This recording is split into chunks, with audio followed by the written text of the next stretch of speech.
Tax on home equity is the latest proposal in Liberals' Bogeyman Approach to housing. Is taxing home equity a good idea? Well, we want to know what you think before we dive into this Financial Post article. Hey everybody, so here we go. It's BJ And Patrick. and we're back talking all things real estate. And in this case, I was quite stunned when Patrick told me about the contents of this proposal. Well, let me go through the Financial Post article first, and we'll tell you what we think about this new tax. And of course, leave it in the comments below. What do you think of a home equity tax? All right, so the article here says, there are a number of reports last week about the Prime Minister and the Finance Minister meeting with government-funded think tank to discuss a variety of issues involving generational fairness, one of which was the introduction of a home equity tax. This particular think tank, Generation Squeeze, seems to think that one of the ways to enable the youth to afford a home is to go after older people who have worked hard historically to save enough to buy a home and pay off their mortgages. Such older people's homes have often benefited from decades of capital appreciation. All right, so it sounds like so far they're blaming the boomers. It's the boomers' fault. Right. They worked hard.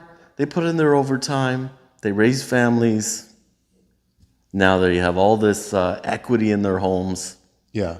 And along with this, we are going to replace the maple leaf with the hammer and sickle. We got the right colors for it. Let me continue. Right? Or do you have, you're going to... No, that was my, it just, yeah. I'm going to just stop there. I'll get into it, but just let's get through this a little bit. Okay. Gen Squeeze believes that it's time to protect real shelters, not tax shelters. It's unfair to sustain a system in which the hard work Canadians do every day in their jobs is taxed more than the wealth homeowners gain from rising prices while they sleep and watch TV, it says on the website.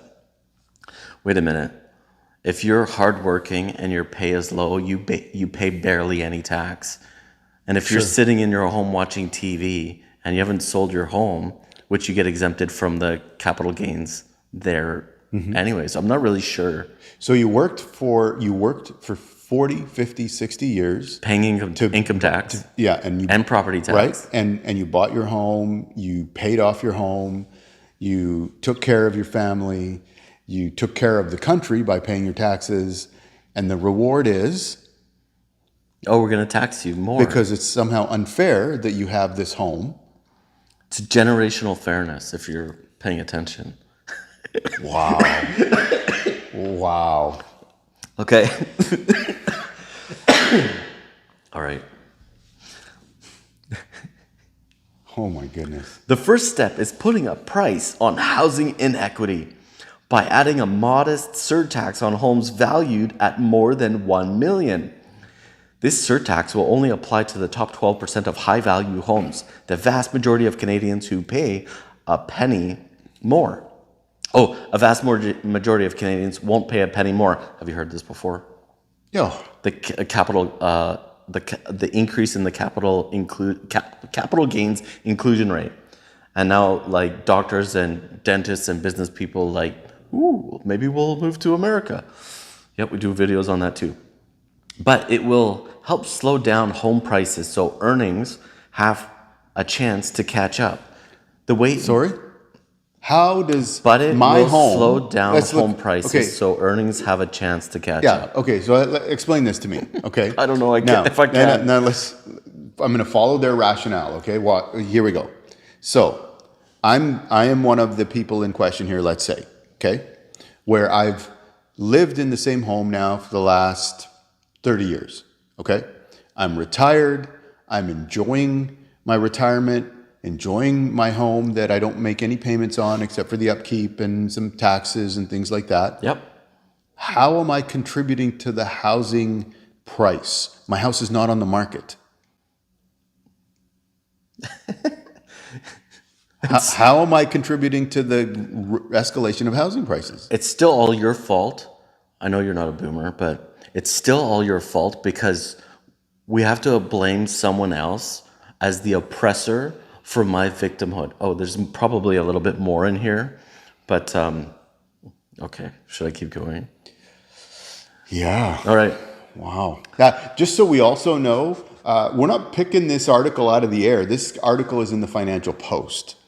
But I thought it would be fun. Oh, to at least, 100%. 100%. Yeah. I just say that to say that this is like, it's a legit article, because you might be watching this thinking this can't be real. I won't go through the whole thing, but yeah, it's pretty clear. I'm surprised with the Financial Post, their point of view, their lens on this idea. Yeah. So okay, so home prices or earnings can catch up, demonstrating allegiance to the Because, Canadian dream. again, I'm going to add to that, because someone sitting at home enjoying their retirement in their home is causing the housing prices to go up in the market. It's definitely their fault, right? Right. We need an oppressor so we can be victims. Okay. But it will help slow down home prices so earnings have a chance to catch up, demonstrating allegiance to the Canadian dream that a good home should be in reach for what hard work can earn. Okay, I'm almost done. The think tank's website, Financial Post, is saying this, not us with like our communist comments or anything. The think tank's website is full of the usual left-wing victimhood messaging, but it's quite clear that older Canadians are the apparent problem. All right, so of course, is home equity tax a good idea? The short answer is no. Canadians already pay a long list of taxes on their homes, such as municipal property taxes, carbon taxes, and GST, HST on new builds, and everything else we buy, renovations and utilities. In addition, if the eventual disposition of the home or rental property does not qualify for the principal residence exemption, they will also pay capital gains to the extent that the property has appreciated. But there's 100 more taxes than that, right? Sure. So if you bought yourself a vacation home, it's empty. In Vancouver, you might have its own vacancy tax. In BC, you have a speculation and vacancy tax. If you're a foreigner, you have an underused tax. Like, it goes on and on the ways. And if you're going to decide to sell that vacation home or property that, whatever, within 2 years, you have a second capital gains provincial tax in BC that they call an anti-flipping tax. Yeah. So I won't read any more of this article, but you get the idea, right? Yeah. So we need an oppressor, and the way we're going to solve affordable housing from these think tanks is tax people more and redistribute the wealth, which is more like, wait a minute, the government takes your money, misuses it, ends up buying hotels to put drug addicts and criminals in there. And if you want to call me out on that, I can put news articles of police putting the addresses of these motels that have been bought. And now that's not all of BC housing. Sure. That's just the ones that hit the news headlines. Yeah, right? That's a bigger issue, I think, than what we're talking about. Well, or a different issue. It doesn't solve. Yes, that's a whole different issue. That's a whole different issue. It does not solve affordable housing. Yeah, the bottom line, to me, this is ridiculous. First of all, absolutely ridiculous that you're going to say to our parents, we know that you have done your part for this country. You've built this country in everything that you've done. You have a home that you've lived in for the last 20 or 30 or 40, 50 years that you've paid for, and now you're enjoying retirement and all of these things, and our reward is? Let's take it from you. Let's tax you on it. Are you kidding me? Like, really? When did the maple leaf become the hammer and sickle? Like, I grew up in the Cold War era. Yeah. Right? Yeah. So I am thankful that I got to see the wall come down. I still remember President Reagan giving the speech, Mr. Gorbachev tear down this wall. And I'm thankful that I got to see the fall of the Soviet Union. And I got to see, at least in Germany, democracy restored and the Eastern Bloc fall apart and all of these things, only to see this nonsense? Are you kidding me? Okay, maybe we're going a little bit not far. Those are factual events. Those things happened, and it's sort of the slow erosion of how good we had it, right? And we're probably never going to be able to have that sort of lifestyle that like the generation before us had, and opportunities, Well, right? here's the thing. I think there are more opportunities today than our parents ever had. They're different. They're different. Times change. Sure, 100%. All of that, right? But there are more opportunities to succeed. There are more opportunities to do something, be an influence, make a difference. All of these things. There are more opportunities today than there have ever been before on planet Earth. We live in the greatest time to be alive on planet Earth, not sit around and blame everybody else, but take responsibility and make changes and do some things. But if we don't blame other people for our problems, if we don't scapegoat, if we don't burn the calf for our sins, we don't burn the goat for our sins, Yeah. who am I going to blame for my lack of success?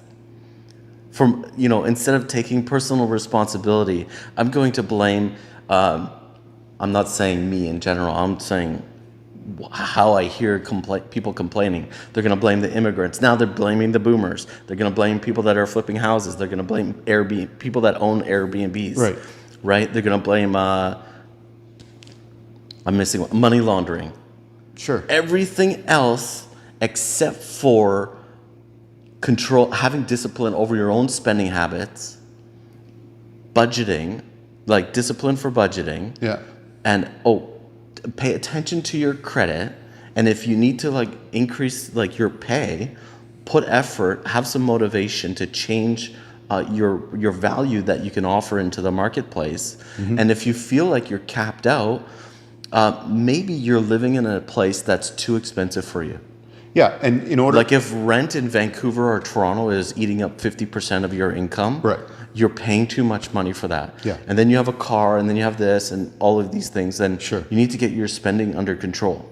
Yeah, and I would add to that the other part of, if you want to make affordable housing, and I've said this again and again and again, you need to make it easier for builders and developers to build and develop. That's a municipality thing. I agree with the premise that we should cut red tape for all businesses across Canada. Right. I do not believe we can build our way out of impossibly unaffordable homes. I think there's two parts to it. I think there's a supply issue, which is more about me, the builder, let's say, yeah, and what I'm building and what I can reasonably build in this period of time, what I'm reasonably willing to spend to build in this period of time, and the return I can expect on that money. So I think I just go back to the place down at on the wharf. Oh, it takes 10 years or whatever. 10 years and $1 million, and they haven't even broken ground.